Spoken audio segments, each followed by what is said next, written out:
For he saith to Moses, I will have mercy on whom I will have mercy, and I will have compassion on whom I will have compassion. Romans chapter 9, verse 15. In these words, the Lord, in the plainest manner, claims the right to give or withhold his mercy according to his own sovereign will. As the prerogative of life and death is vested in the monarch, so the judge of all the earth has a right to spare or condemn the guilty, as may seem best in his sight. Men by their sins have forfeited all claim upon God. They deserve to perish for their sins, and if they all do so, they have no ground for complaint. If the Lord steps in to save any, he may do so if the ends of justice are not thwarted.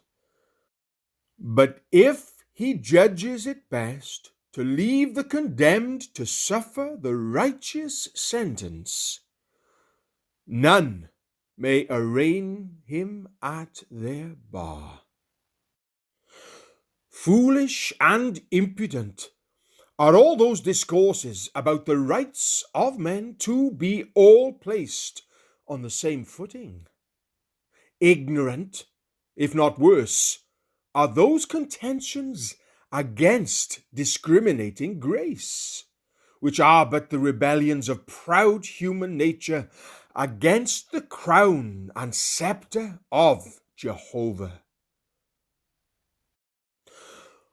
When we are brought to see our own utter ruin and ill desert, and the justice of the divine verdict against sin, we no longer cavil at the truth that the Lord is not bound to save us. We do not murmur if he chooses to save others, as though he were doing us an injury, but feel that if he deigns to look upon us, it will be his own free act of undeserved goodness, for which we shall forever bless his name.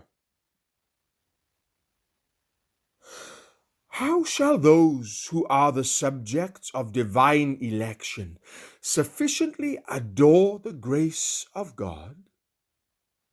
They have no room for boasting, for sovereignty most effectually excludes it.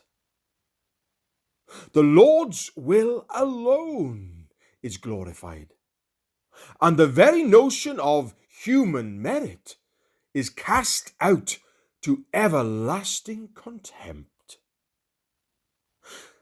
There is no more humbling doctrine in Scripture than that of election, none more promotive of gratitude, and consequently none more sanctifying. Believers should not be afraid of it, but adoringly rejoice in it. For he saith to Moses, I will have mercy on whom I will have mercy, and I will have compassion on whom I will have compassion. Romans chapter 9, verse 15.